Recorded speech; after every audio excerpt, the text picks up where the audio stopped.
Ginsaysay ni Attorney Annie Rose Paro nga nagtutok sa tubig ang iya pamangkot kay Daniel Stefan Robertson antes ini nag-walkout halin sa public consultation sa Barangay Abilay Sur, Oton, Iloilo. Sunod kay Attorney Paro nga isa man kasangguni ang bayan member sa Oton, gin-question sini kay Robertson kung saan siya makuha sang tubig nga gamiton sa AI data center. Nagsabat si Robertson nga may Memorandum of Agreement ini sa Metro Iloilo Water District.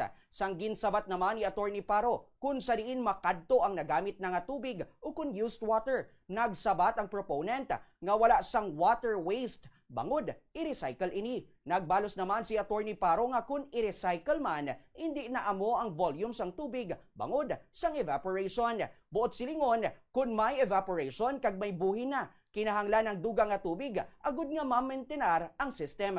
Dito na suno kay Attorney Paro nga nagpangakig si Robertson kag ginpamangkot pa siya kung nakaobra siya bala sa AI data center.